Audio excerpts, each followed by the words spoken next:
listening to the Retail Razor Show, where your expert hosts and their guests cut through the clutter in retail and retail tech to shape the future of retail. Hello and welcome to Season 3, Episode 18 of the Retail Razor Show. I'm your host, Ricardo Belmar. And I'm your co-host, Casey Golden. Welcome to retail's favorite podcast for product junkies, commerce technologists, and everyone else in retail and retail tech alike. So Casey, this episode is our last Retail Transformer of Season 3. And how appropriate that we end with a discussion around customer experience and marketing. I love it. And this shouldn't be too big of a surprise to our loyal listeners, given our Season 3 themes of automation and AI, immersive and anywhere commerce, and back to the basics of retailing. All of these themes ultimately come back to customer experience. Yeah, 100%. It's one of my favorite topics too. And of course, if we're going to talk about customer experience with a retailer, we've got to go straight to the top and invite someone who holds a chief customer officer role. Okay, so you are going to just keep that guest a secret, or are you going to tell everyone who it is? Well, you know how much I'd like to do things dramatically. Yes, so true. Maybe next season we'll budget in some extra sound effects for you. So yeah, we'll have to see about that. Yeah, I'm all about that extra dramatic effect. All right, so I can't stand the suspense. So I'll go ahead and share that our guest is none other than Nadina Guglielmetti, Chief Customer Officer of the Vitamin Shoppe. In her role, Nadia leads development and implementation of customer-focused strategies to enhance customer satisfaction, loyalty, and profitability. She oversees omnichannel marketing initiatives, including brand and performance marketing, customer insights, and of course, one of my favorites, customer relationship management. Additionally, she is responsible for managing digital commerce, another near and dear to my heart of topics. And not only that, but before landing at the Vitamin Shoppe, Nadia was a management consultant, executive director at Engine UK, working with Unilever, and chief digital and strategy officer of Caplo Communications. She also has held various marketing positions at brands like We Communications, L'Oreal, Pfizer, the Estee Lauder companies. So, wow. She has quite the fantastic career journey, and I can't wait to hear more. Yeah, and after listening to this conversation, I am sure that listeners will 100% agree that Nadina is, without a doubt, more than meets the eye. And that's, you worked it in there again, Ricardo. Well, you can't stop me from doing it. I always got to do it. But one thing that can stop us, at least temporarily, from jumping right into that conversation with Nadina is for us to take a brief pause on customer experience and bring our focus back to those store associates and frontline store teams that just about every customer experience initiative ends up relying on for the ultimate execution. It's once again time for one of our newest segments on the show, Blade to Greatness, where we hear from a retail industry leader who shares their insights and wisdom on how to excel in this dynamic and competitive field. In this segment, we learn about the essential skills and qualities that every retail executive needs to lead their teams and their business to success. Whether we're talking about the corporate office or stores, we'll uncover valuable tips and advice that you can apply to your own retail career growth. This episode, we're speaking with Ron Thurston, co-founder of Aussie, best-selling author of Retail Pride, podcast host, speaker, advisor, and board member. Ron leverages his extensive experience leading retail operations for America's most prominent brands to bring attention to the issues facing frontline workers and retail leaders today. After releasing his first book, Retail Pride, and launching the Retail in America tour and podcast, Ron has co-founded Aussie to disrupt how the retail industry hires, engages, connects retail workers with retail brands and technology providers. And today he's here to talk to us about a truly important question that every retail leader needs to answer. What can retailers do today to bridge communication from the floor to corporate? Welcome, Ron. Awesome. Thank you. Thank you so much, Casey and Ricardo. It's a pleasure to be back as always. I love being on your show. And I love this topic. When you sent the description, you're right. This is a topic that comes up really often from peers of mine, those that have led stores and now lead brands, people who work in the field and sometimes have frustration with corporate, and corporate that has frustration with the field. I sit in a position today where I actually hear it from both sides. So I do, and so, where I would start with this question is the same place I start every conversation, which are, I've spoken about this often on your show, is what I call the 3 pillars of success in retail. And, they've become more around pillars of success in life, but empathy, curiosity, and focus. And so if I saw that question and I'd say, what could we do to bridge the gap today between corporate and stores? I'll start with on the corporate side. The first thing I would do would be think about empathy. What do I imagine people in stores are feeling today? Are they under pressure for sales goals? Do they have the right inventory? Are they fearful of increase in kind of disruptive shopping activity, we'll call it, or being hurt at work? There's a lot of really important conversations that would lean into empathy. So the first thing I do is, well, how do I imagine stores are feeling today? And the follow-up to that is, well, I'm going to ask, because the best thing you can do to bridge the gap is to build trust. And trust only is developed by being curious and then by acting on that information. So I think, there's a lot of conversation of corporate spending more time in stores. I don't try to judge that or how much time you should spend, because everyone has a lot on their plate. There's a lot of things that impact someone's ability to travel or to have the budget to do so. So what I say is, whether it's a phone call, a Zoom call, a store visit, whatever your forum for communication is, the best thing you can do is ask questions and be curious and say, you know what, Ricardo, how are you feeling today? What do you and your team, what are you experiencing? What are the conversations you're having when there's no customers in the store? What do you really need to drive your business? What tools and resources do you have today or maybe need more of? So this kind of stream of curiosity, I think, builds a great rapport.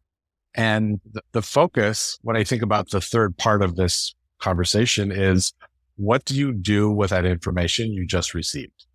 Because trust then is built to say, you know what, Ricardo, I'm so glad you shared all this with me today. What I'm going to do is go back to my team at the office, and we're going to go through all of this data, and we're going to come up with some strategies, and we're going to come back to you in the next 2 weeks and talk to you about what we can accomplish, what maybe this year, next year, and maybe the things that we can't. But keep your promise. And so what the store team does is then say, wow, I'm so glad Ron came today and listened and heard what we had to say, didn't judge it. That's where you use empathy, because it's really quick to say, well, I don't understand why you don't get that or why you can't do this. You just need to do it. And empathy helps you ask more questions and put yourself in that place of, well, how are they experiencing the world and their business and their customer and their team? What do they need to do better? How curious can I be? And what do I do with that information? For me, that's how you build rapport. And I would say the same thing about stores.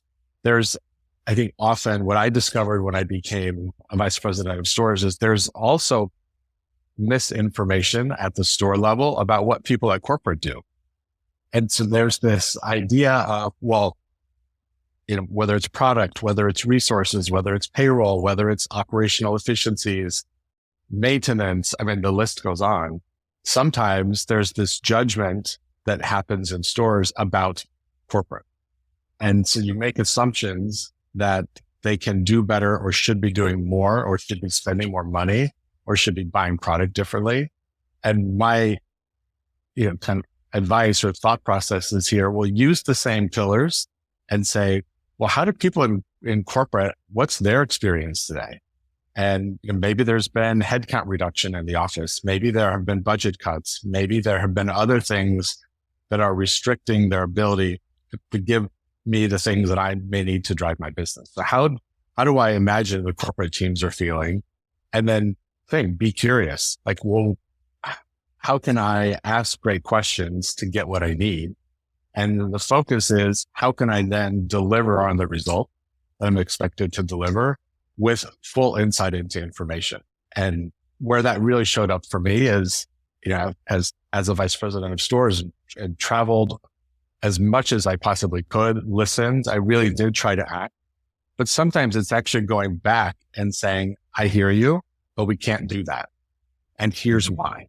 Or, and because I ran a multi-brand fashion business, every store has a list of things brands that they want to sell, sizes that they need, colors that they want.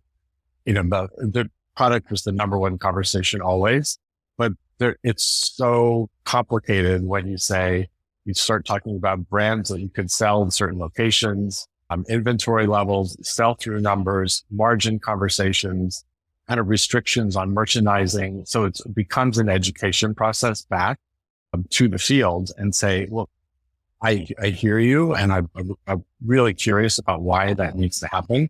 And let me just talk to you a little bit about what buying, planning, and merchandising mean and how that impacts your business. So I think it's our responsibility as leaders to be bridging the gap through education and through conversation.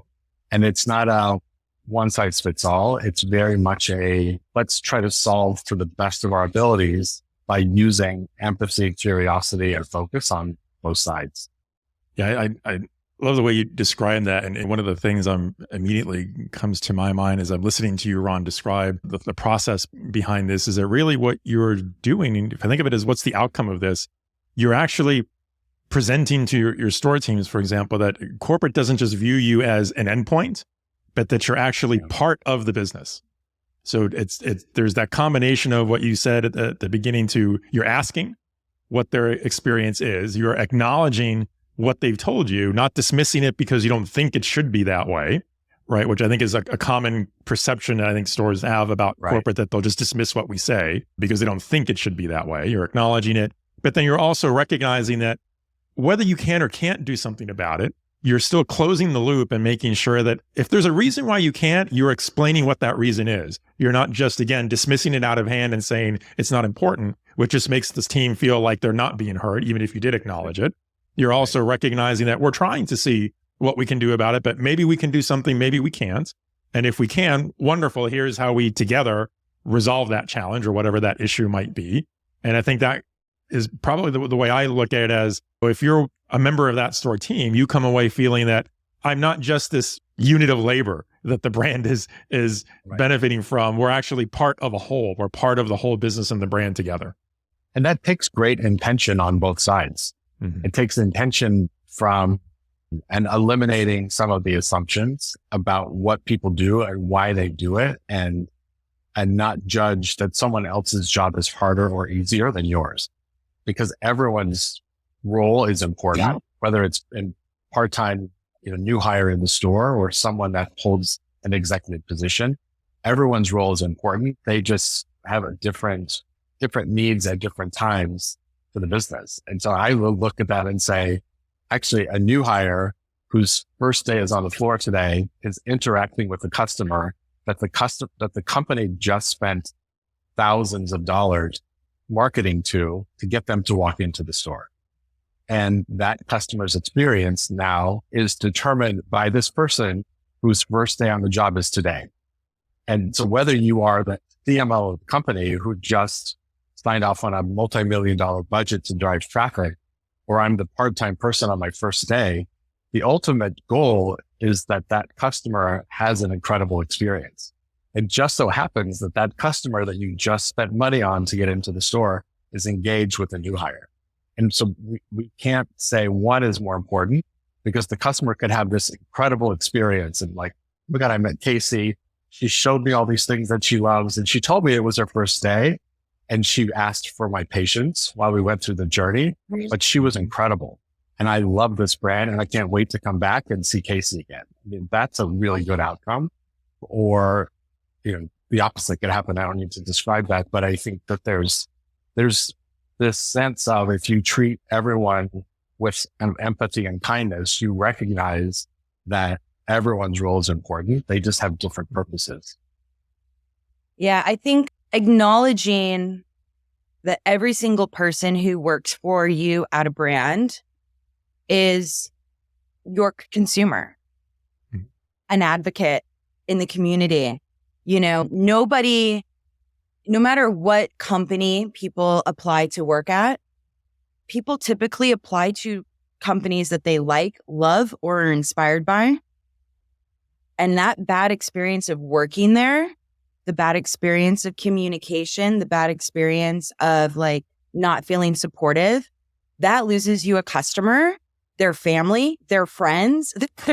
It permeates that this bad experience happened with this brand. And I know because I literally work for them. They're terrible. And you can't really recover from that. And I almost feel like part of the hiring process and managing those teams, it is PR in a lot of ways. This is you have to take it super serious because it's worse than, you have all this social media and things like that. And just this is a customer at the end of the day. It's true. I would even take that further back, Casey. It actually starts when someone's interested in working there. Yeah. Which is part of, we're not here to speak about Austin, but the idea here is, their likelihood of staying with a brand actually starts before they're even hired.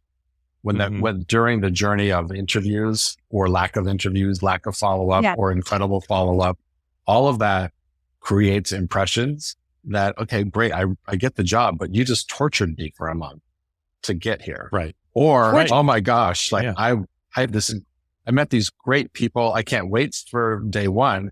And I'll go back to my example.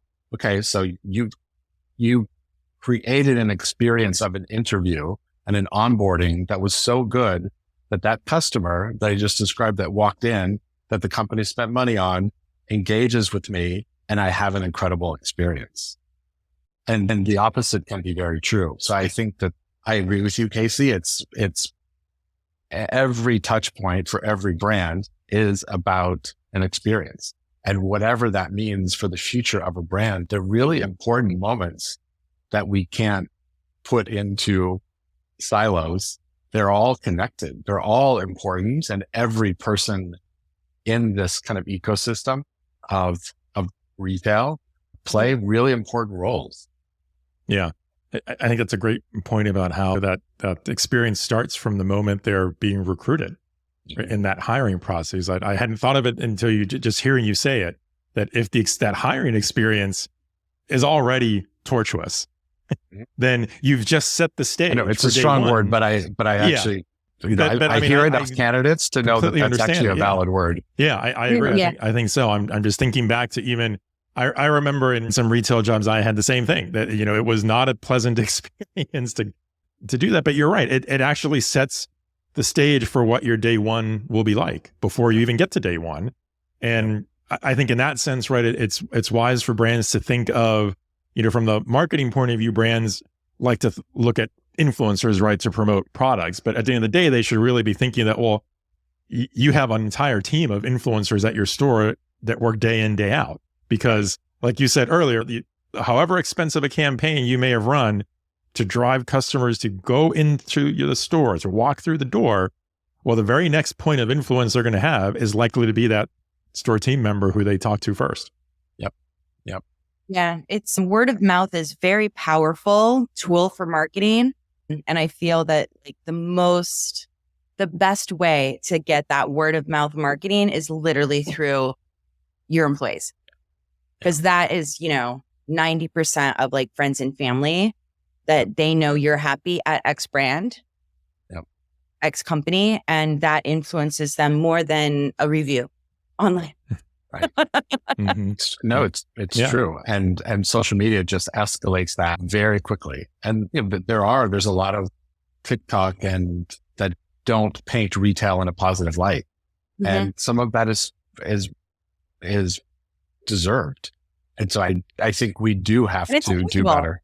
It's valuable information, and it's valuable to think about, again, with empathy, how is the candidate experiencing, what is someone's first day on the job? And when I worked at Apple, and I've mentioned this before, they still today use a very phrase that I think leans into empathy. That is, I don't know, let's find out. And it's common language for them. And it's okay to say, you know what, I have no idea what you're talking about, but I'm going to find the best person to solve this problem for you or to answer your question. And then instead of putting the pressure on you to be an expert at everything, which we do, it's okay to say, I don't know, but I'm going to find someone that does. And we're going to make sure that you leave this building with the best possible experience. And that may not be from me. And that takes pressure off of store teams. And so the same, going back to your original question, how do we bridge the gap? You bridge the gap by not expecting everyone to be an expert at everything. You bridge the gap by saying, we have incredible salespeople, but incredible salespeople are not always good at doing markdowns. Incredible salespeople, Casey knows this from her other work, great salespeople are really good with people, but they may not be the best at tasks. And you have great people who are really good at tasks, who are terrified to speak to a customer. You can have both. And that's it's welcome. And that's how you have great hiring. And that kind of idea of everyone in retail should be good at everything is a false narrative, I believe. Yes, there are certain people who I'd never invite back to doing inventory. It would probably be me, which is, why I was like, oh, where's the food? Like, who's doing the catering tonight? And I would do everything I could to get out doing inventory. Have a party, but I'm just like, seriously, you counted it 8 times and it's still not the same number. Go have a beer and or go home. It's the same. But, that's why you surround yourself with great people. I had great ops people, and they're like, Ron, you don't have to come tonight. It's fine. I'm like, cool. Well, I think on that super interesting note, we've come to the end of this segment. Ron, thanks so much for joining us and sharing your insights on how to improve those lines of communication. Thank you. Thanks, Ricardo. Thank you, Casey. Always such a pleasure. Always. I have to admit, I am such a Ron Thurston fan. No one manages to level set how store teams and corporate need to interact and acknowledge with each other for the benefit of the business. Yeah, and what Ron does best, honestly, is just advocate for store teams in a way that not only highlights why it's so important to listen and acknowledge what those teams are telling corporate, but he's been on both sides of this, so he truly can speak to the right way versus any number of wrong ways that corporate should handle store feedback. And I absolutely love this segment with Ron. What a great way to wrap up our first season of the Blade to Greatness series. 100%. So with that, how about we move this episode along, get right to our brilliant conversation with Nadina Guglielmetti, Chief Customer Officer of the Vitamin Shoppe.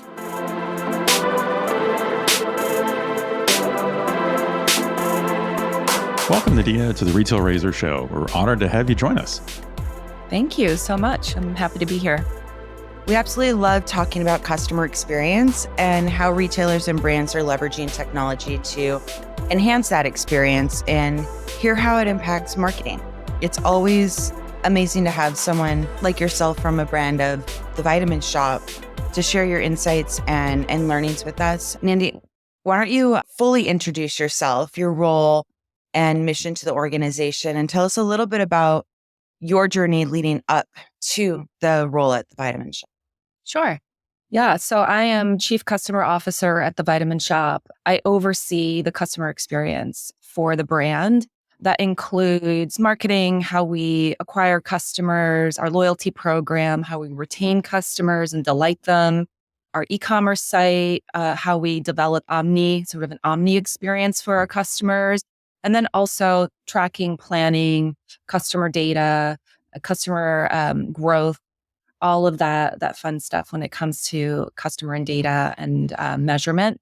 that kind of fits under my purview. I came to the Vitamin Shoppe nearly 6 years ago, which is amazing. I think it's probably my longest tenure anywhere. I definitely have a form of ADHD, so it's amazing to me that they've been able to hold me for so long, and it's actually shows or says a lot about the brand, the culture, the roles I've been able to tackle. That there's always an interesting problem that they've been able to put before me to solve, which is very exciting. And my current sort of mission is to kind of focus in on that omni experience. So how do we remove friction from our customers, how they shop with us, how they find us, how we provide access to what we do best, which is providing information, education, and innovation in supplements and sports supplements. I started in e-commerce. Some of my first role were in the beauty business at Estee Lauder. I was really lucky to get incredible training from some incredible brands like Lauder, Pfizer, and L'Oreal in commerce, and then moved into the advertising business where I've run social companies. I've worked in PR under the digital marketing lens. And what was exciting about my role at Vitamin Shoppe is really pulling together a lot of this experience that I'd accumulated over time and bring it all under one house and providing kind of the best of breed learnings that I'd accumulated to within a brand. So I've done kind of brand, agency, and then back to brand. And it's been a really great journey for me. Yeah, it's a fascinating journey. I'm really interested to hear how you're applying that to areas like the customer experience, both in-store, online. It sounds like you're obviously responsible for the whole shopper journey for Vitamin Shoppe, both from digital to in-person and everywhere in between. And I thought maybe a good place to start. How do you look at that aspect of it? Connecting the digital experiences that your customers have to that in-store experience. Yeah, and I am obsessed about customer behaviors. I'm definitely geek out in data and what the data tells us about the customers. It's not just data, too. It's also anecdotes from customers. We do rigorous omnibus studies, surveys, talk to our customers. I go into stores frequently to really understand how customers want to shop with us. That's where we start. And with that, and it's evolved tremendously over the past 5 years or 4 years really with COVID, pre-COVID, during COVID, post-COVID, our customers have gone through a lot of changes and we just kept up with them. So it's really led by data, anecdotes from customers, speaking to customers that helps guide how do we want to stay up with them or keep pace with them, but also perhaps predict where they might want to go next in terms of their shopping experience with us or how they want to access our products. But, that kind of center of customer and the idea that customer really leads the way is really critical. How do you look at customer feedback? Because you said a couple of interesting things there that I love hearing, that you take the time to visit stores and understand what customers are doing. We hear so often from retail brands that have an experience in mind and they kind of organize and design around that, but haven't necessarily heard what customers directly feel about those experiences. So how do you take in that customer feedback?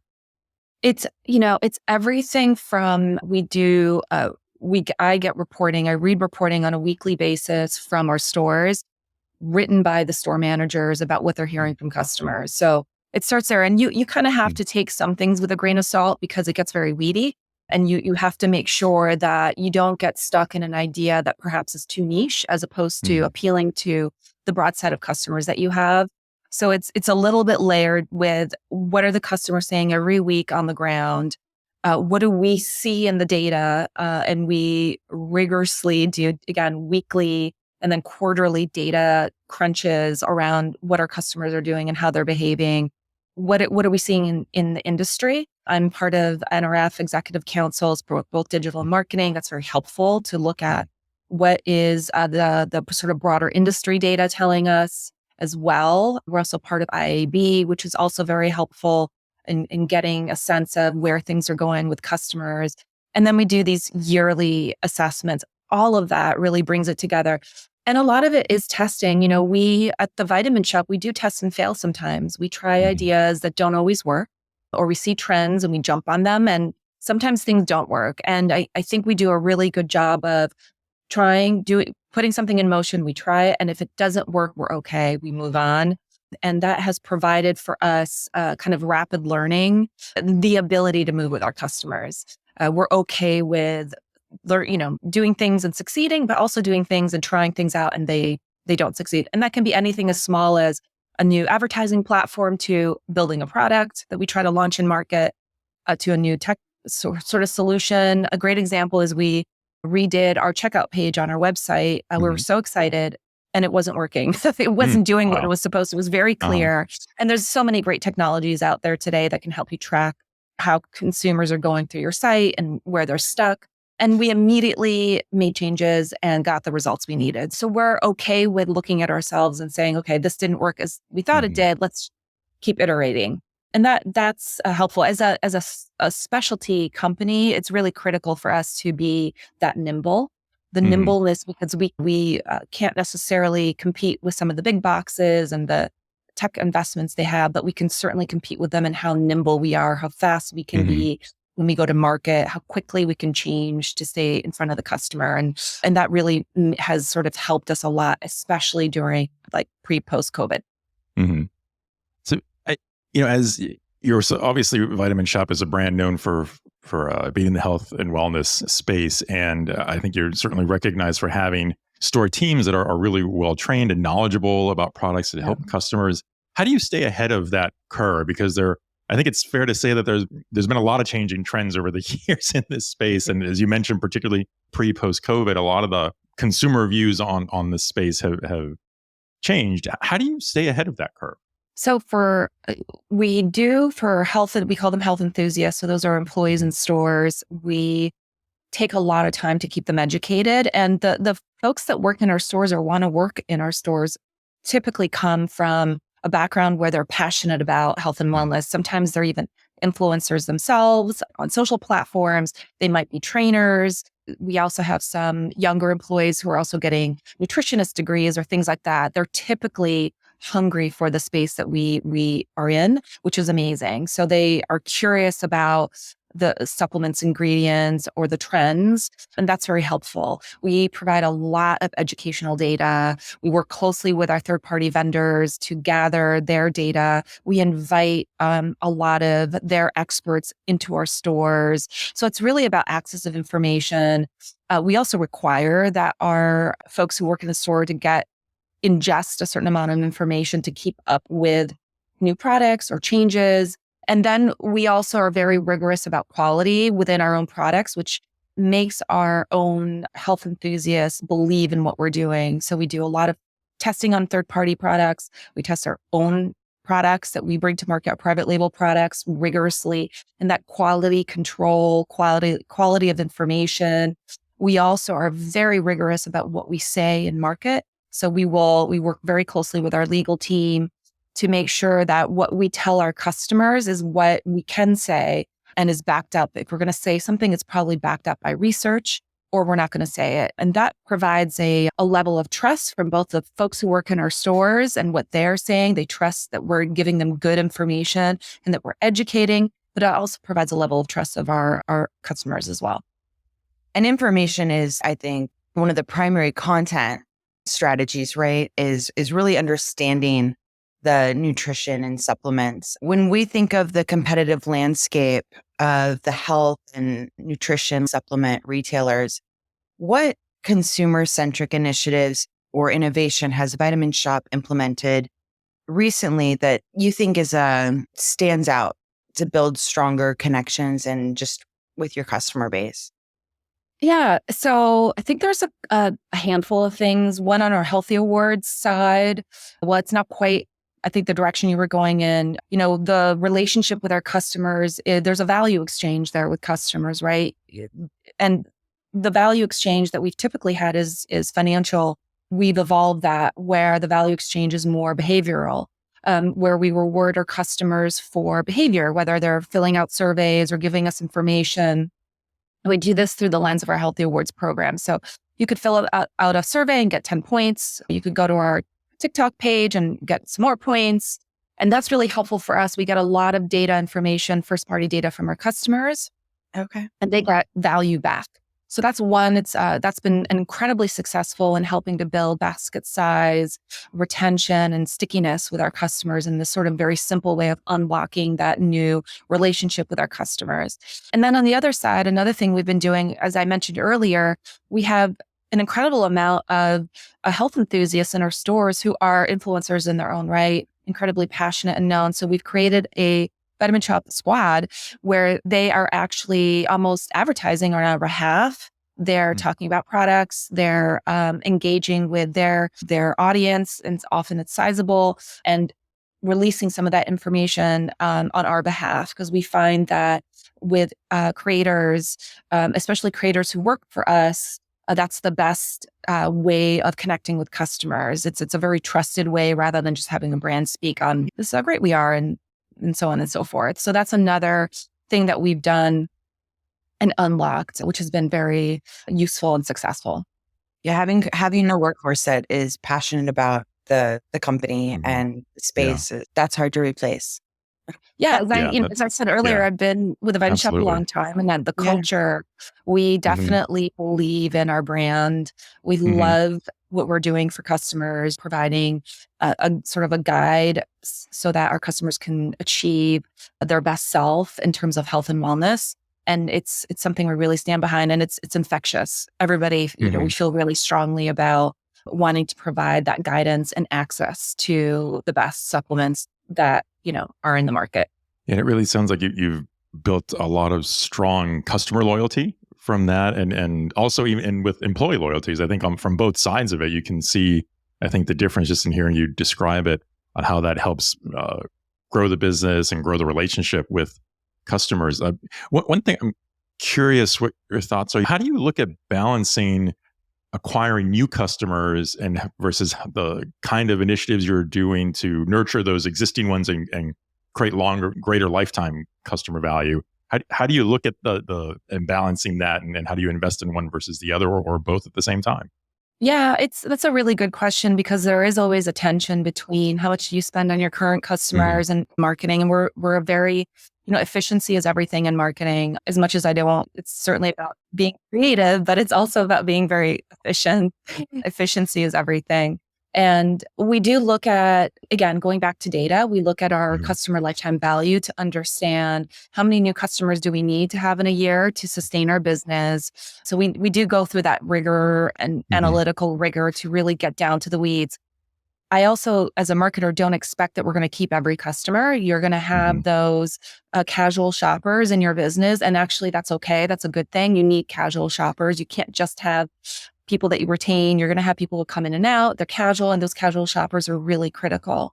So we look at it in terms of, you're going to have casual shoppers. You're going to have a core set of loyal shoppers that you're going to keep for a certain length of time.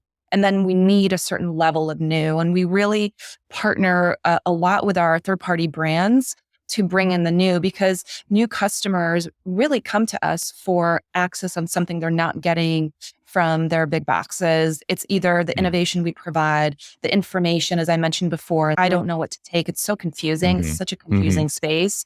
New ingredients, or even value through our private brands. So we work very closely with our private brands to market that value or innovation that we have internally with our brands. And then we work very closely with our third-party brands, because they have a lot of innovation, rigor, influencers. Often the owners of these third-party brands are influencers in themselves, or have rich stories, background stories that are so exciting and unique and interesting. So partnering with them to help fuel that visibility of the Vitamin Shoppe and what we offer, and then drive that new customer. And then we work on the retention piece. But as with most brands, we decide on the level of investment really based on what do I need to sustain the business this year. And we just went through this process where I looked at, what do I need to sustain growth? And, how much do I need to invest in my current? And we look at it every single year, and dependent on the answer to that, and the state of business or the state of customers, is customer acquisition more difficult right now, which it is, by the way. It's definitely gotten more challenging post-COVID and, with squeezed wallets. So we look at, okay, well, I might have to invest more because cost per acquisition has gone up, and that means my investment level has to get a little bit higher. Right.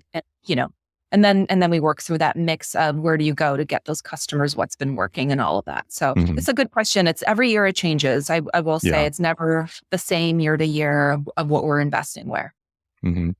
How does your private brand strategy impact that? I mean, do you end up, you just, as you just mentioned, right, it may change from year to year. Do you see a lot of fluctuation in where you need to focus more on the private brands versus your third party brands, or is it always kind of in a balance? It's always in a balance. Our third party brands are so important to us. That relationship, that new customer, what they offer, they're really critical to our success. So I would say it's a balance. With our private brands, our customers will come to us for very specific things within our private brand.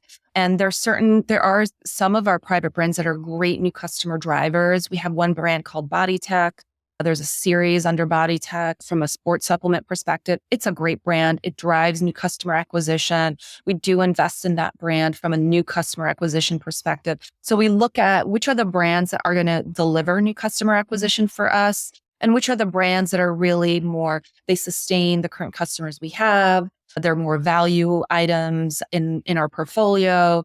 And as a customer comes into our store, they may discover those brands. So we kind of think of it that way, but it's not either or, it's both because of how critical our third-party brands are to us. And we have incredible partners in our third-party brands. We're really lucky they really give us so much access to them, their brands.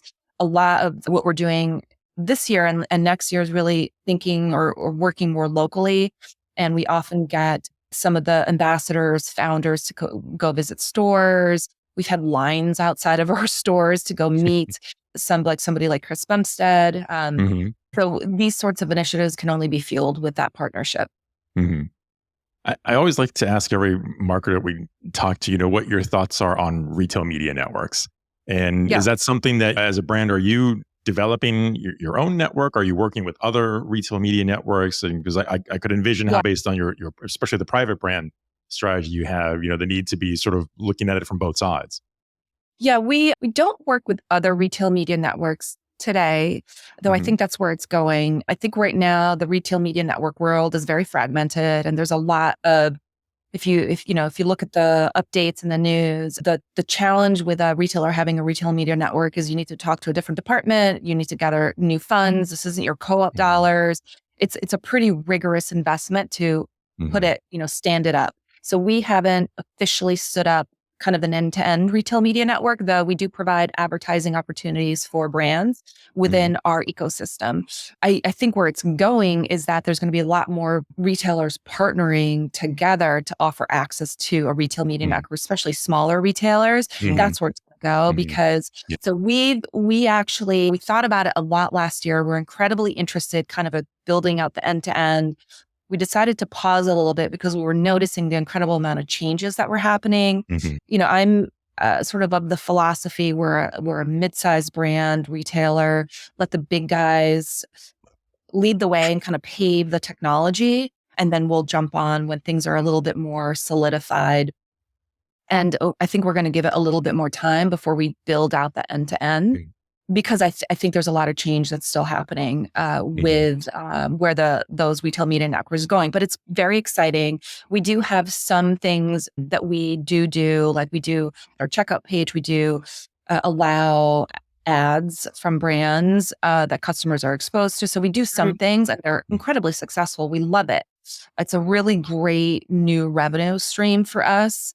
But, we're tiptoeing in to that arena because there is a technical investment there and an effort there and sort of an operational effort there. So we want to just make sure that we're setting it up in the right way and using the latest and greatest technologies before we jump in. But it's very exciting, as I said. Yeah. Speaking of latest and greatest technologies, in transitioning to a headless commerce platform, what factors influence Vitamin Shoppe's decision for that? And how has the shift empowered the company to provide a more seamless or personalized shopping experience or not? Right? Yeah, it's a great question. I think headless, especially for a business our size, is critical because to be able to have more, I don't know the best analogy, to be able to have a tech stack that is more like Lego blocks instead of one block is really useful. We can unsnap a technology that's not as useful for us or needs to evolve or change, or something new is available in the market. We can snap that in versus having to change everything is incredibly powerful. So we're still finishing up some of our applications that we've sort of have most of the Lego blocks in place, where there's just some things we need to move on to them before we're fully kind of up and running, especially from a web perspective. So, and what that does unlock for us, as you said, is that we can take advantage of improved personalization. We do a lot of personalization today in our CRM and other things, but it's really the end-to-end personalization that we're really excited about, and meeting from marketing to web, where it's a unique personal one-on-one experience. So we're almost there, and it's enabled through being headless. You know, technology changes so much, and your tech stack, you constantly have to look at it. So headless just allows you to be a little bit more flexible so that you can take advantage of what else is in market. And it's hard because once you're in sometimes the bigger legacy tech players, you're kind of armed, and it's difficult to negotiate. You're armed into kind of fees because it's hard to change as a retailer, especially one like us. So headless gives us much more flexibility, a little bit more negotiating power. We can look more broadly across and take advantage of technology and where it's going. I'm super excited about where more AI being embedded into some of the tech stack solutions we'll be using in the future as it's kind of maturing. And that will, that was my next question is, what are you most excited about? I'm excited about AI. I haven't quite seen it deliver everything to a retailer today. Yeah. And I think with AI, you have to be both proactive in where's my vendor going to take it? And, there's a couple things we are certainly doing, but also defensive on what does it mean for my business? So our stance is like both defensive, proactive. We're excited and also cautious because it does have implications for a retailer, has implications for how a customer is going to use your website, has implications for your own content. There's a lot of implications with AI. But where the efficiency it's going to help unlock and the improved customer experience potential is really exciting. But I haven't quite seen it fully come to fruition yet. I think it was sort of like the shiny toy. Everyone was like, wow. I think it'll happen very quickly for sure. And we're going to start seeing more and more things embedded into some of the offerings that we get from our retailers. And that's already happening. So it's not like it's not, but it's at a slower pace maybe than everyone imagined. So but I agree with them. It's probably one of the things I'm most excited about, and that we are on the show too, is what all the different areas that AI can touch and how it's going to do that. Because I think you're right. There's been a lot of experimentation. I think there've been some really interesting use cases, some where maybe still needs to be further developed. So it's going to be really curious, I think, to see where that leads in the coming year. Yeah, I agree. Yeah. I agree. I mean, I love technology. It's why, I started in digital, as I said. I started in e-commerce. I love how it changes how consumers experience a brand or how you can communicate different. It's so much fun. It keeps me incredibly engaged, especially for somebody who maybe doesn't have the best attention span sometimes, like me. So I'm super excited. But it is a cautious story, I think, for retailers because it could offset some of the things that we're offering to customers. So keeping up with that, making sure we're protected, thinking through what do we need to copyright, for example, and what should we experiment internally at a smaller scale so that we can kind of understand behavior. All of those things are going to be really important in the short term. Yeah, absolutely. Absolutely. Well, Nadina, this has been an incredibly rich and fascinating discussion. Thank you so much for joining us today. Thank you. It's been a lot of fun. Thank you so much for the invitation. Oh, always. I know I learned a lot from the discussion, and I can't wait to see more of what you guys and your team are doing over at the Vitamin Shop. Thanks again so much. Thank you. Well, I think that's a wrap, Ricardo. It is. Thank you so much.